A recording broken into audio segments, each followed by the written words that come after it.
Hello everyone. હવે chapter 15 વનસ્પતિ વૃદ્ધિ વિકાસમાં આપણે આજે પ્લાન્ટ ગ્રોથ રેગ્યુલેટર્સ એટલે કે વૃદ્ધિ નિયામકોમાં ઓક્ઝિન્સ, જિબ્રેલિન્સ, સાઇટોકાઇનિન્સ, ઇથિલિન અને એબ્સિસિક એસિડ વિશે ચર્ચા કરીશું. તો હવે ઓક્ઝિન એટલે કે ગ્રીક શબ્દ ઓક્ઝિન ટુ ગ્રો એટલે કે વૃદ્ધિ પામવું એવો એનો અર્થ થાય છે. સૌપ્રથમ મનુષ્યના મૂત્રમાંથી અલગીકરણ ઓક્ઝિનનું કરવામાં આવ્યું. એટલે કે મનુષ્યે જે પ્લાન્ટ પ્રોડક્ટ્સનો ઉપયોગ કર્યો હોય અને તેના એક્સ્ટ્રેક્ટ એને મૂત્રમાંથી અલગીકરણ કરવામાં આવ્યા. ઓક્ઝિન શબ્દનો ઇન્ડોલ 3 એસિટિક એસિડ એટલે કે IAA અને કેટલાક વૃદ્ધિ નિયમનના ગુણધર્મો ધરાવતા અન્ય કુદરતી તેમજ કૃત્રિમ સંયોજનો માટે ઉપયોગ થાય છે. સામાન્ય રીતે પ્રકાંડ તેમજ મૂળની વૃદ્ધિ પામતી ટોચના ભાગે ઓક્ઝિન ઉદ્ભવે છે અને ત્યાંથી તેમનું વહન કાર્યસ્થાને થાય છે. ઓક્ઝિન જેવા કે IAA અને ઇન્ડોલ બ્યુટેરિક એસિડ એટલે કે IBA વનસ્પતિઓમાંથી અલગીકૃત કરી શકાય છે. NAA એટલે કે નેફ્થેલિન એસિટિક એસિડ અને 2,4-D 2,4-ડાયક્લોરોફિનોક્સી એસિટિક એસિડ કૃત્રિમ કે સંશ્લેષિત ઓક્ઝિન્સ છે. એટલે કે નેચરલ ઓક્ઝિનમાં IAA અને IBAનો સમાવેશ થાય છે, જ્યારે કૃત્રિમમાં NAA અને 2,4-D સમાવિષ્ટ છે. આ બધા ઓક્ઝિન વ્યાપક રીતે કૃષિ વિદ્યા અને બાગાયત વિદ્યાના અભ્યાસમાં ઉપયોગી છે. પ્રકાંડના કાપેલા ભાગો કે કલમોમાં મૂળ નિર્માણ માટે મદદરૂપ થાય છે, જે વનસ્પતિના પ્રસર્જન માટે વ્યાપક રીતે ઉપયોગમાં લેવાય છે. ઓક્ઝિન્સ પુષ્પસર્જન પ્રેરે છે. દાખલા તરીકે અનાનસમાં અને વનસ્પતિઓના પર્ણ તેમજ ફળોને વહેલા ખરી જતા અટકાવે છે, પરંતુ જીર્ણ તેમજ પરિપક્વ પર્ણો અને ફળોના પતનને પ્રેરે છે. મોટાભાગના ઉચ્ચ કક્ષાની વનસ્પતિઓમાં અગ્રકલિકા પાર્શ્વકલિકાઓની વૃદ્ધિને અવરોધે છે અને આ ઘટનાને અગ્રીય પ્રભાવિતા કહે છે.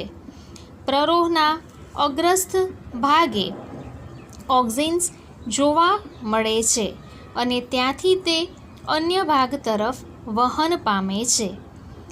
ઓક્ઝિન્સ એટલે કે સૌપ્રથમ માનવ મૂત્રમાંથી અલગીકૃત કરવામાં આવ્યો હતો. તેનું સંશોધન ચાર્લ્સ ડાર્વિન અને પુત્ર ફ્રાન્સિસ ડાર્વિન નામના વૈજ્ઞાનિકોએ કર્યું હતું. રાસાયણિક દ્રષ્ટિએ ઓક્ઝિન એ માનવ મૂત્રમાંથી મેળવાયેલો અને અન્ય કુદરતી તેમજ સંશ્લેષિત અંતઃસ્ત્રાવોને IAA તરીકે ઓળખવામાં આવે છે. ઓક્ઝિનના સ્વરૂપોમાં કુદરતી અને કૃત્રિમ ઓક્ઝિન સમાવિષ્ટ છે. કુદરતી એટલે કે નૈસર્ગિક ઓક્ઝિનમાં indole acetic acid, indole butyric acid અને ઇન્ડોલ એસિટોનાઇટ્રેલ સમાવિષ્ટ છે, જ્યારે કૃત્રિમ ઓક્ઝિન્સમાં indole acetaldehyde, naphthalene acetic acid અને 2,4-ડાયક્લોરોફિનોક્સી એસિટિક એસિડનો સમાવેશ થાય છે. ઉપયોગિતાની દ્રષ્ટિએ જોઈએ તો બધા જ ઓક્ઝિન કૃષિ વિદ્યા અને બાગાયત વિદ્યાના અભ્યાસમાં વ્યાપક રીતે ઉપયોગી છે. તેના ઉદ્ભવ અને વહનની વાત કરીએ તો તે પ્રકાંડ અને મૂળની વૃદ્ધિ પામતા ટોચના ભાગોમાં ઉદ્ભવે છે અને ત્યાંથી અન્ય ભાગો તરફ વહન પામે છે.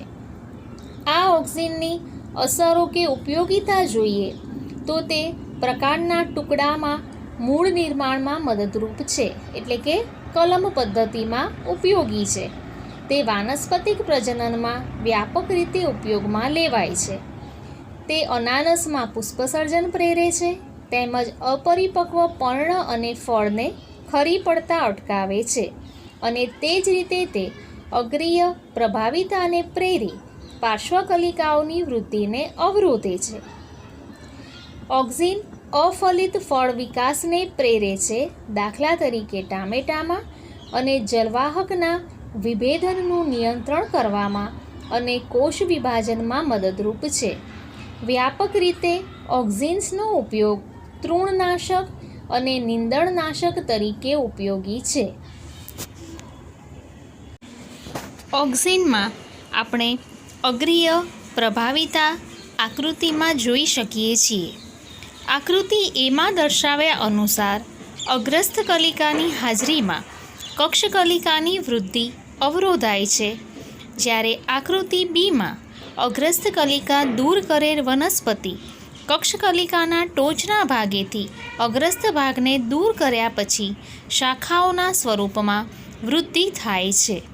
તો આમ આપણે ઓક્ઝિનના સંશોધન, રાસાયણિક સ્વરૂપ, એના કુદરતી તેમજ કૃત્રિમ સ્વરૂપો, ઉદ્ભવ અને વહન, ઓક્ઝિનની અસરો અને ઉપયોગિતાને જોઈ. આપણા પ્લાન્ટ ગ્રોથ રેગ્યુલેટર્સમાં ઓક્ઝિનના જેમ જ અન્ય ઉપયોગી પ્લાન્ટ ગ્રોથ રેગ્યુલેટર એટલે કે જિબ્રેલિન્સ સમાવિષ્ટ છે. જિબ્રેલિન્સ એટલે કે અન્ય પ્રકારનો પ્રેરક પ્લાન્ટ ગ્રોથ રેગ્યુલેટર છે. તેની અસરો ઓક્ઝિન કરતાં વિપરીત છે. આપણે 100થી પણ વધુ જિબ્રેલિન્સ એ વિકસાવેલા છે. ફૂગ અને ઉચ્ચ કક્ષાની વનસ્પતિઓમાં 100 કરતાં પણ વધારે જિબ્રેલિન્સનું સંશોધન થયેલું છે. તેમને અનુક્રમ અનુસાર GA1 to GA100 સુધી નામ આપવામાં આવ્યા છે. આપણે ઉપયોગી એવું જિબ્રેલિક એસિડ GA3 એ પહેલાં સંશોધન થયેલ જિબ્રેલિન્સ છે અને અત્યારે પણ સૌથી વધારે સઘનતાથી અભ્યાસ કરાયેલ સ્વરૂપ છે. બધા જ જિબ્રેલિક એસિડ એસિડિક હોય છે, એટલે કે તેઓ એસિડિક પ્રકૃતિ ધરાવે છે. તેઓ વનસ્પતિઓમાં વ્યાપક માત્રામાં દેહધાર્મિક પ્રતિક્રિયા દર્શાવે છે. અક્ષની લંબાઈ વધારવાની ક્ષમતા ધરાવે છે. એટલે કે અહીં આપણે જિબ્રેલિન્સની અસરોમાં જોઈએ તો તે દેહધાર્મિક પ્રતિક્રિયા દર્શાવે છે, અક્ષની લંબાઈ વધારવાની ક્ષમતા ધરાવે છે, અને ઉપયોગિતાની દ્રષ્ટિએ જોઈએ તો દ્રાક્ષની દાંડીની લંબાઈ વધારવા માટે, સફરજન જેવા ફળોની લંબાઈ તેમજ આકારમાં યોગ્ય સુધારો કરવામાં ઉપયોગી છે. જિબ્રેલિન્સ વૃદ્ધાવસ્થાને ટાળે છે, જેથી ફળ વધારે લાંબા સમય સુધી વૃક્ષ પર રહે છે. બજારમાં તેની ઉપલબ્ધતાનો સમય વધારી શકાય છે. એટલે કે કોઈ ફળ સિઝન પ્રમાણે આપણને ટૂંક સમય માટે પ્રાપ્ય હોય તો જિબ્રેલિન્સની અસરોથી આપણે આવા ફળોના ઉપલબ્ધતાનો સમય વધારી શકાય. GA3નો અન્ય ઉપયોગ દારૂની બનાવટમાં એટલે કે આસવ ઉદ્યોગમાં માલ્ટિંગ પદ્ધતિમાં કરવામાં આવે છે. આ માલ્ટિંગ પદ્ધતિ એટલે કે ધાન્યને પાણીમાં પલાળીને અંકુરિત કરવાની પ્રક્રિયા, અને એ ક્રિયાવિધિને ઝડપી બનાવવા માટે ઉપયોગમાં લેવાય છે. શેરડીના પ્રકાંડમાં કાર્બોદિતો એટલે કે ખાંડ કે શર્કરાના રૂપમાં સંગ્રહિત થાય છે. શેરડીની ખેતીમાં જિબ્રેલિન્સનો છંટકાવ કરવાથી પ્રકાંડની લંબાઈમાં વધારો થાય, અને જેમ પ્રકાંડની લંબાઈ વધારે તેમ તેમનું ઉત્પાદન વધુ, એટલે કે આ પ્રકારે 20 ટન પ્રતિ એકર કરતાં વધારે ઉત્પાદન પ્રાપ્ત કરી શકાય જો જિબ્રેલિન્સનો ઉપયોગ કર્યો હોય તો. જિબ્રેલિક એસિડનો છંટકાવ કરવાથી તરુણ શંકુદ્રુમ વૃક્ષોમાં તીવ્ર ગતિથી પરિપક્વતા આવે છે, એટલે કે તેઓ વહેલા પુખ્ત બનતા બીજ ઉત્પાદન વહેલા થાય, અને જિબ્રેલિન્સ દ્વારા બીટ, કોબીજ તેમજ અન્ય ગુલાબવત પ્રકૃતિ ધરાવતી વનસ્પતિઓમાં બોલ્ટિંગની ક્રિયામાં પણ વધારો થાય છે. અને આ બોલ્ટિંગની પ્રક્રિયા એટલે કે પુષ્પસર્જન પહેલાં આંતરગાંઠની લંબાઈમાં વધારો થવો. હવે આપણે જિબ્રેલિન્સની અસરો જોઈ. આ જિબ્રેલિન્સની અસરો ઓક્ઝિન કરતાં વિપરીત છે.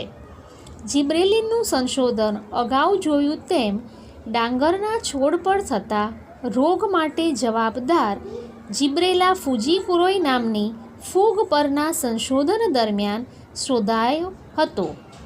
તેની શોધ જાપાનીઝ વૈજ્ઞાનિક ઈ કરોસોવાએ કરી હતી. જિબ્રેલા ફૂગથી થયેલા રોગને બકાને નામ અપાયું અને તેનો અર્થ થાય છે મૂર્ખ છોડ.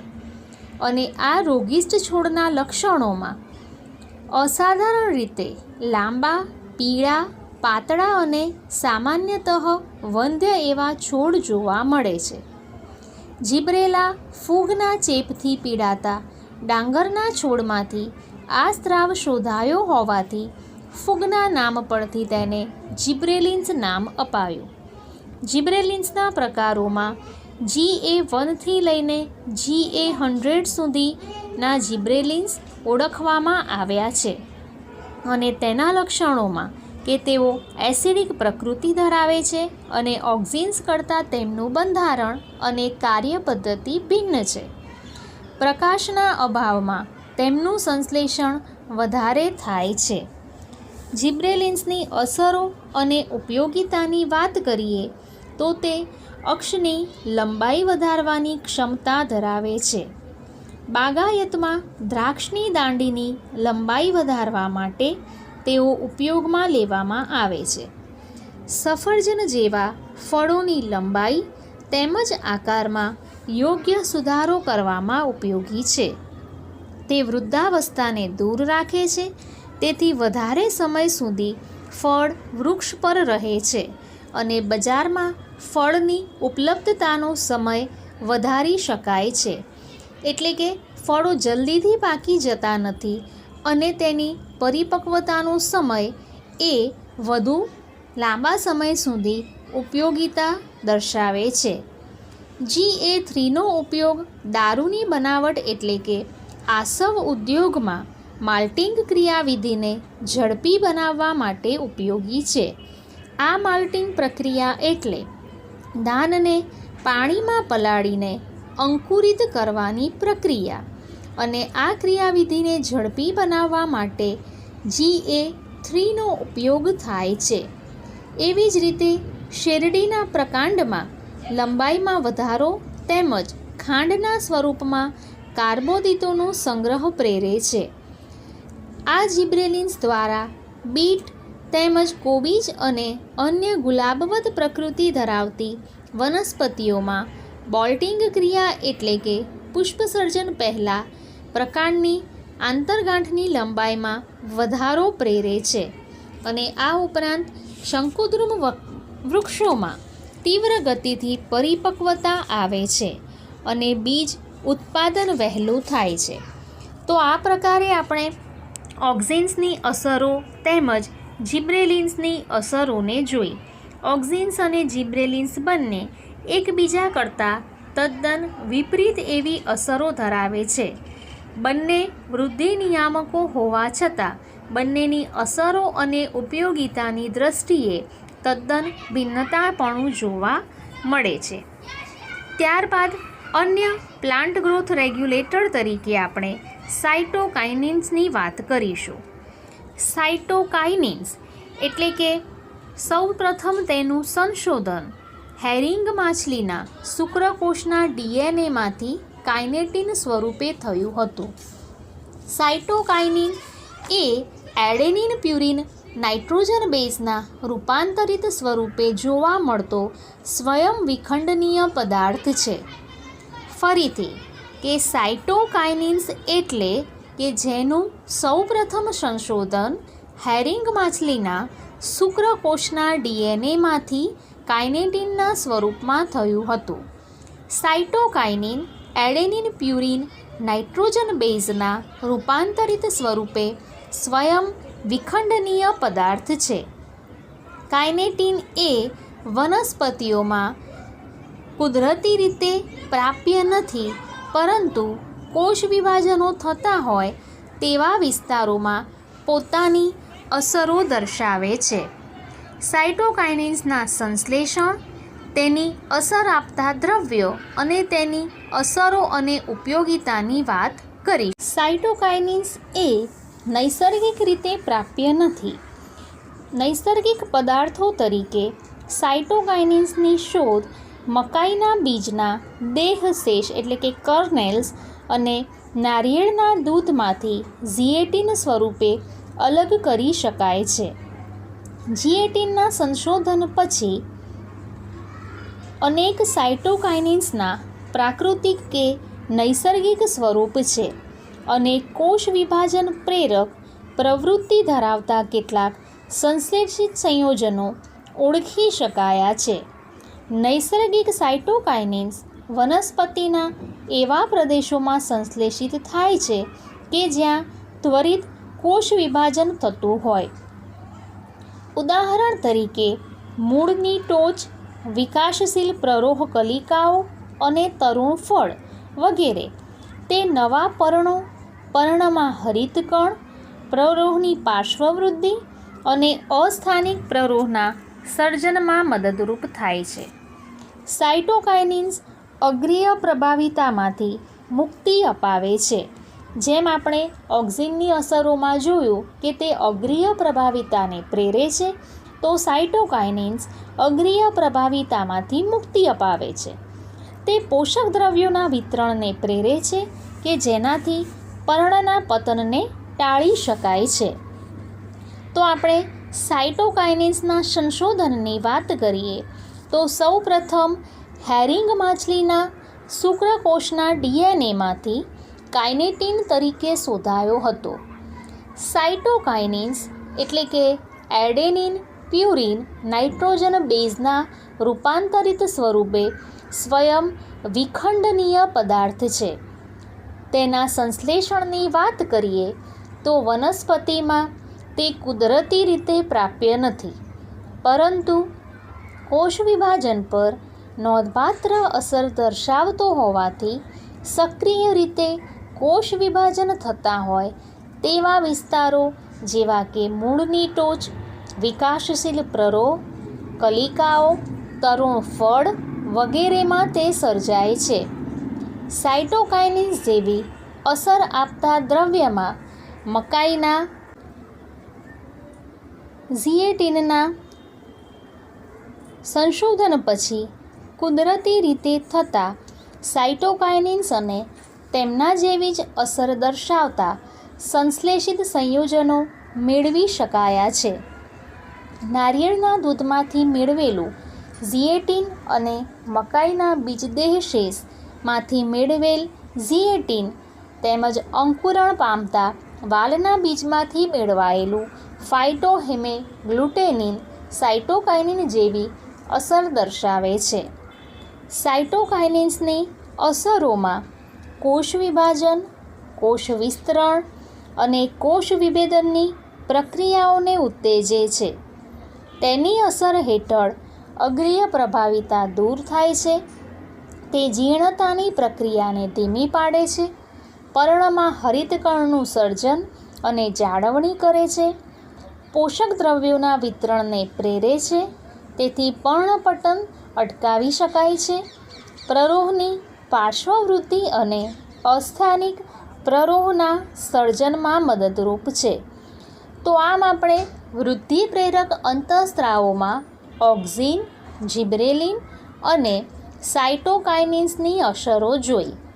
હવે વૃદ્ધિ અવરોધક એવા અંતઃસ્ત્રાવોમાં આપણે ઇથિલિન અને એબ્સિસિક એસિડની જાણકારી મેળવીશું. તો હવે કેટલાક અંતઃસ્ત્રાવો એ વૃદ્ધિ નિયામક ખરા, પરંતુ વૃદ્ધિ અવરોધકો તરીકે પોતાની અસરો દર્શાવે છે. આ વૃદ્ધિ અવરોધકોમાં એબ્સિસિક એસિડ અને ઇથિલિનનો સમાવેશ થાય છે. તો હવે આપણે અગાઉ જોયું તેમ કે જે અસરો ઓક્સિન, જિબ્રેલિન્સ કે સાયટોકાઇનિન્સ દર્શાવે છે તેનાથી વિપરીત અસરો ઇથિલિન અને એબ્સિસિક એસિડની પણ છે. પરંતુ વનસ્પતિમાં આ બધા જ અંતઃસ્ત્રાવો પોતાનું અલગ મહાત્મ્ય દર્શાવે છે, કારણ કે જો વૃદ્ધિ સતત ચાલ્યા કરે પરંતુ ફળ પતન કે પર્ણપતન ન થાય તો વનસ્પતિની વૃદ્ધિ સરેરાશ અટકે છે તેમ કહી શકાય. પર્ણો અથવા તો ફળો પાકે પરંતુ ખરે જ નહીં તો તે પણ અનિવાર્ય ઘટના ન કહી શકાય. માટે ઇથિલિન અને એબ્સિસિક એસિડ જેવા વૃદ્ધિ અવરોધકો પણ એટલા જ ઉપયોગી અંતઃસ્ત્રાવો ગણી શકાય. તો હવે વાત કરીશું ઇથિલિન અંતઃસ્ત્રાવની. ઇથિલિન એક સરળ વાયુરૂપ પ્લાન્ટ ગ્રોથ રેગ્યુલેટર છે. તે જીર્ણ પામતી પેશીઓ અને પાકેલા ફળો દ્વારા વધારે પ્રમાણમાં સંશ્લેષણ પામે છે.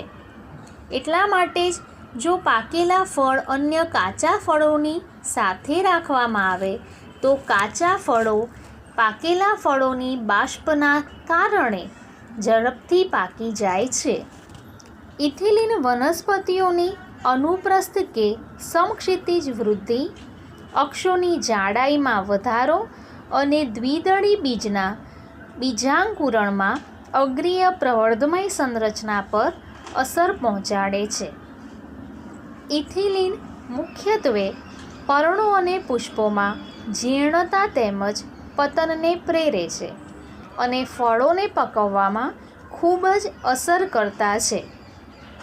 ફળ પકવનની ક્રિયા દરમિયાન તે શ્વસન દર વધારે છે અને શ્વસન દરમાં થતો આ વધારો આકસ્મિક શ્વસન કહેવાય છે. એટલે કે ઇથિલિન પ્લાન્ટ ગ્રોથ રેગ્યુલેટર અને વૃદ્ધિ અવરોધક તરીકે જોવા મળતો બાષ્પશીલ અંતઃસ્ત્રાવ છે. તે જીર્ણ પામતી પેશીઓ અને પાકા ફળો દ્વારા વધારે પ્રમાણમાં સંશ્લેષણ પામે છે. ઇથિલિન બીજ અને કલિકાની સુષુપ્તતાને તોડે છે. મગફળીના બીજમાં અંકુરણની શરૂઆત કરાવે છે. બટાટાના ગ્રંથિલનું અંકુરણ કરે છે. ઇથિલિન ઊંડા પાણીમાં ડાંગરના છોડમાં આંતરગાંઠ કે પર્ણદંડની લંબાઈને પ્રેરે છે. પર્ણો કે પ્રરોહના ઉપરી ભાગોને પાણીથી ઉપર રાખવામાં મદદરૂપ થાય છે. ઇથિલિન મૂળની વૃદ્ધિ અને મૂળ રોમના નિર્માણને પ્રેરે છે, જેથી વનસ્પતિઓમાં શોષણ સપાટી વધારવામાં મદદરૂપ થાય છે. એટલે કે મૂળ રોમની વિકાસમાં નિર્માણની ક્રિયામાં ઇથિલિન મહત્ત્વનો ભાગ ભજવે.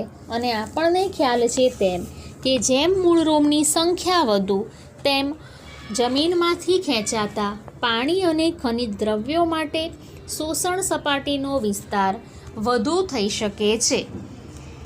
ઇથિલિનની ઉપયોગિતામાં જોઈએ તો ઇથિલિન અનાનસમાં પુષ્પસર્જન કરવાની શરૂઆતમાં ઉપયોગી છે. એટલે કે તે પુષ્પસર્જન પ્રેરે છે. ફળને યોગ્ય સમયે પરિપક્વ તરફ લઈ જવામાં પણ મદદરૂપ છે. આંબામાં પુષ્પસર્જનને પ્રેરિત કરે છે. ઇથિલિન ઘણી દેહધાર્મિક પ્રક્રિયાઓનું નિયમન કરે છે. એટલે કે સૌથી વધારે ઉપયોગી પ્લાન્ટ ગ્રોથ રેગ્યુલેટર છે. ઇથિલિનના સ્ત્રોત તરીકે સૌથી વધારે ઉપયોગી સંયોજન ઇથિફોન છે. ઇથિફોન જલીય દ્રાવણમાં ત્વરિત રીતે શોષણ પામે છે અને વનસ્પતિઓમાં વહન પામે છે તથા ધીમે ધીમે ઇથિલિનને મુક્ત કરે છે. આ એથિફોન ટામેટા તેમજ સફરજન જેવા ફળોમાં પરિપક્વતાનો વેગ વધારે છે.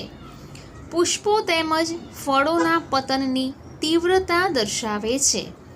કપાસ, ચેરી અને અખરોટનું પાતળું થવું કે કાકડીમાં માદા પુષ્પોની સંખ્યામાં વધારો કરવો જેવી પાક ઉત્પાદકતાની ક્રિયાઓમાં ઇથિલિન ઉપયોગી છે. તો ઇથિલિન એટલે કે વાયુરૂપ બાષ્પશીલ અંતઃસ્ત્રાવ કે તે જીર્ણતા પામતી પેશીઓ અને પાકેલા ફળો દ્વારા વધારે પ્રમાણમાં સંશ્લેષણ પામે છે. ઇથિલિનની અસરો જોઈએ તો પર્ણો તેમજ પુષ્પોમાં જીર્ણતા તેમજ પતનને પ્રેરે છે. ઇથિલિન એ અન્ય બીજ અને કલિકાઓની સુષુપ્તતાને તોડે છે. વનસ્પતિઓની અનુપ્રસ્થ અને સમક્ષિતિજ વૃદ્ધિ માટે જરૂરી છે.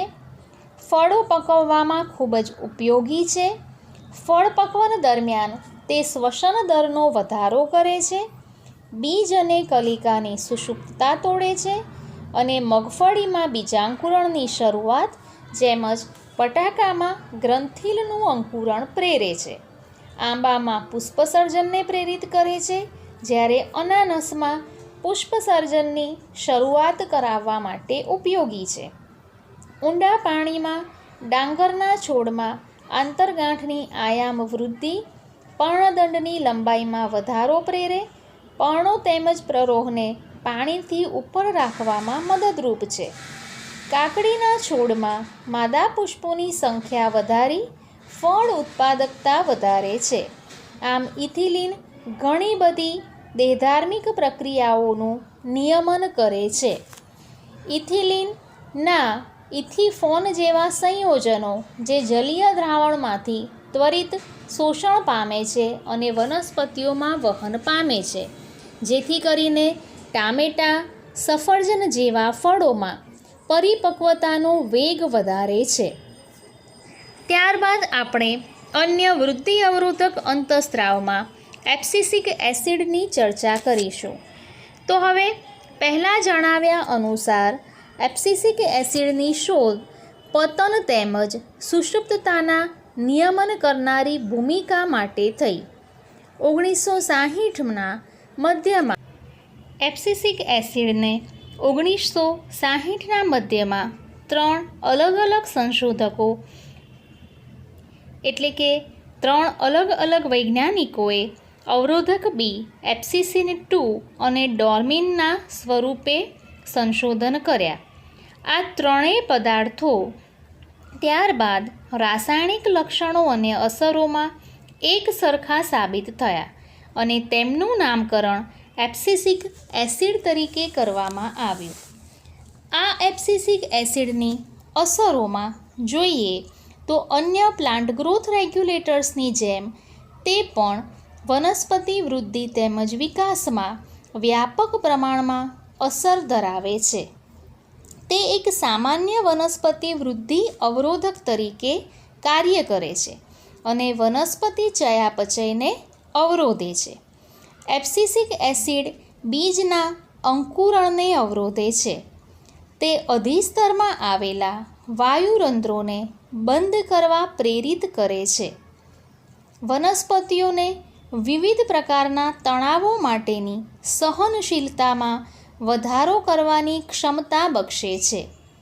આ કારણસર તેને તણાવ અંતઃસ્ત્રાવ કે સ્ટ્રેસ હોર્મોન પણ કહે છે. એબ્સિસિક એસિડ બીજના વિકાસ, પરિપક્વતા, સુષુપ્તતા વગેરેમાં મહત્ત્વની ભૂમિકા ભજવે છે અને બીજની સુષુપ્તતા પ્રેરીને એબ્સિસિક એસિડ તેને પ્રતિકૂળ પરિબળોથી બચાવવા માટે પ્રેરિત કરે છે. ઘણી બધી પરિસ્થિતિઓમાં એબ્સિસિક એસિડ જિબ્રેલિન્સ માટે પ્રતિરોધક ભૂમિકા ભજવે છે. તો એબ્સિસિક એસિડની શોધ એટલે કે પતન અને સુષુપ્તતાના નિયમન કરનારા અંતઃસ્ત્રાવ તરીકે થઈ. 1960ના મધ્યમાં 3 અલગ અલગ સંશોધકો વિવિધ પ્રકારના અવરોધકો અવરોધક બી, એબ્સિસિન 2 અને ડોર્મિનનું શુદ્ધિકરણ કર્યું. આ ત્રણેય પદાર્થો ત્યારબાદ રાસાયણિક લક્ષણો અને અસરોમાં એક સરખા સાબિત થયા. તેમનું નામકરણ એબ્સિસિક એસિડ તરીકે કરવામાં આવ્યું. એબ્સિસિક એસિડની અસરોમાં તે સામાન્ય વૃદ્ધિ અવરોધક તરીકે કાર્ય કરી વનસ્પતિ ચયાપચયને અવરોધે છે. જલતાણની સ્થિતિમાં પર્ણના અધિસ્તરમાં વાયુરંધ્રોને બંધ કરે છે. બીજના અંકુરણને અવરોધે છે. વનસ્પતિઓને વિવિધ પ્રકારના તણાવો માટેની સહનશીલતામાં વધારો કરવાની ક્ષમતા પૂરી પાડે છે. આથી તેને તણાવંતસ્ત્રાવ પણ કહે છે અથવા તો સ્ટ્રેસ હોર્મોન કહે છે. બીજના વિકાસ, પરિપક્વતા, સુષુપ્તતા વગેરેમાં તે મહત્ત્વની ભૂમિકાઓ ભજવે છે. ખાસ કરીને બીજને શુષ્ક તેમજ વૃદ્ધિ માટે પ્રતિકૂળ પરિબળોથી બચાવવા એબ્સિસિક એસિડ બીજની સુષુપ્તતા પ્રેરે છે. એટલે કે ઘરમાં રાખેલા કે કોઠારોમાં સંગ્રહ કરેલા ધાન્યોમાં એબ્સિસિક એસિડ પ્રવર્તે છે અને તેની અસર જિબ્રેલિન્સ કરતાં તદ્દન વિપરીત છે. જેવું તે પાણીના સંપર્કમાં આવે તેવું એબ્સિસિક એસિડની અસરો દૂર થાય છે અને જિબ્રેલિક એસિડની અસરો વર્તાય છે. આમ બધી જ પરિસ્થિતિઓમાં એબ્સિસિક એસિડ જિબ્રેલિન્સ કરતાં પ્રતિરોધક એટલે કે વિરુદ્ધ ભૂમિકાઓ ભજવે છે. આમ આપણે વિવિધ પ્રકારના વૃદ્ધિ અવરોધકો અને વૃદ્ધિ પ્રેરક અંતઃસ્ત્રાવો જોયા કે જે વનસ્પતિની સચોટ વૃદ્ધિ, ફળ વૃદ્ધિ, ફળ પતન, પર્ણવૃદ્ધિ, પર્ણપતન વગેરે જેવી અનેક ઘટનાઓ માટે જવાબદાર છે. વધુ માહિતી આપણા આગળના લેક્ચરમાં મેળવીશું. Till then, thank you and take care.